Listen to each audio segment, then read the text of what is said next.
साल 1193 ईस्वी। बिहार का आसमान काले धुएं से ढका हुआ था। ये धुआं किसी सामान्य आग का नहीं था। यह धुआं था सभ्यता के उस शिखर का जिसे इंसानों ने सदियों की तपस्या से खड़ा किया था। इतिहास बताता है कि बख्तियार खिलजी की सेना द्वारा लगाई गई वह आग 3 महीने तक जलती रही थी। 3 महीने, सोचिए वहाँ कितना कुछ था जलने के लिए। बख्तियार खिलजी ने दुनिया की पहली यूनिवर्सिटी पर हमला कर दिया है।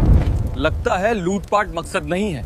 सनातन संस्कृति और ज्ञान के इस भंडार को पूरी तरह नष्ट कर देना लक्ष्य नजर आ रहा है। मगर नालंदा यूनिवर्सिटी आखिर अंदर से कैसी दिखती थी और उस आखिरी दिन यहाँ वास्तव में क्या हुआ था?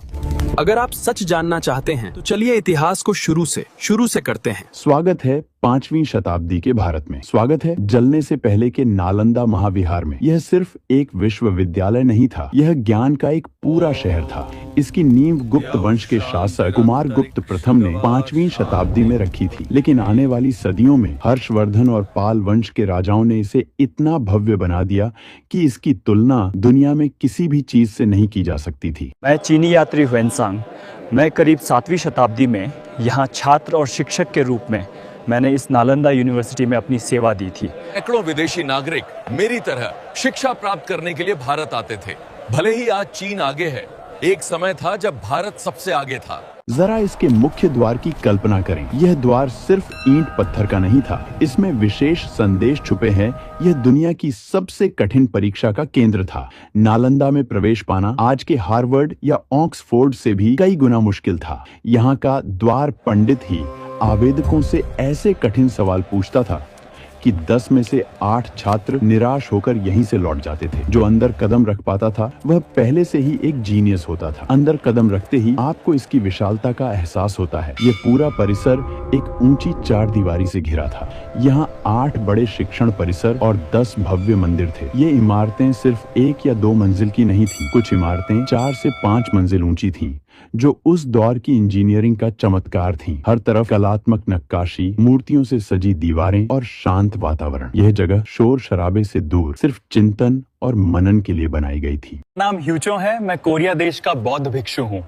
मेरी कक्षा शुरू होने वाली है। चलिए आपको भी अपने साथ नालंदा की कक्षाएं दिखाता हूँ। यहाँ का माहौल आज के लेक्चर हॉल जैसा नहीं था। यहाँ सन्नाटा नहीं बल्कि ज्ञान की गूंज होती थी। नालंदा को अक्सर बौद्ध मठ कहा जाता है, लेकिन यह एक अधूरा सच है। हाँ, यहाँ महायान बौद्ध धर्म की शिक्षा दी जाती थी, लेकिन यह तो बस शुरुआत थी। यहाँ वेदों का पाठ होता था, वहाँ तर्क शास्त्र पर तीखी बहस चलती थी। एक तरफ छात्र व्याकरण की जटिलताओं को सुलझा रहे थे, तो दूसरी तरफ चिकित्सा विज्ञान और शल्य चिकित्सा के प्रयोग हो रहे थे। खगोल विज्ञान, गणित, दर्शन शास्त्र और धातु विज्ञान, ऐसा कोई विषय नहीं था जो नालंदा की दीवारों के भीतर न पढ़ाया जाता हो। यह वह जगह थी जहां आर्यभट्ट जैसे खगोल शास्त्री ने शायद अपनी कुछ गणनाएं की होंगी। यह वह जगह थी जहां नागार्जुन जैसे रसायन शास्त्री ने धातुओं के रहस्य खोजे थे। यहाँ रटने पर नहीं बल्कि प्रश्न पूछने और बहस करने पर जोर दिया जाता था। हर दिन एक नया विचार जन्म लेता था। ग्रैंड लाइब्रेरी और नालंदा का सब कुछ नष्ट होने वाला है, इसलिए कुछ और मिनट हमारे साथ बने रहें।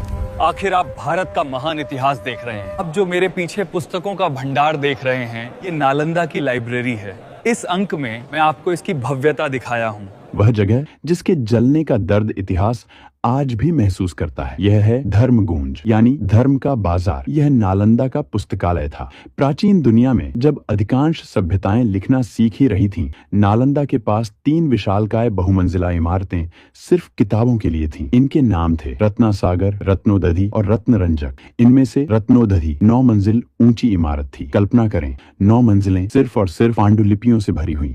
यहाँ लगभग 90 लाख पुस्तकें और पांडुलिपियां थीं। ताड़ के पत्तों पर लिखी गई वे अमूल्य धरोहरें जिनमें दुनिया भर का ज्ञान सिमटा हुआ था। ग्रीस, फारस, चीन और भारत का सारा ज्ञान यहाँ सुरक्षित था। ये सिर्फ एक स्टोरेज रूम नहीं था, ये एक जीवित स्थान था। यहाँ दिन रात सैकड़ों लिपिकार पुरानी पांडुलिपियों की नकल तैयार करते थे ताकि ज्ञान को सुरक्षित रखा जा सके और दूर दूर तक फैलाया जा सके।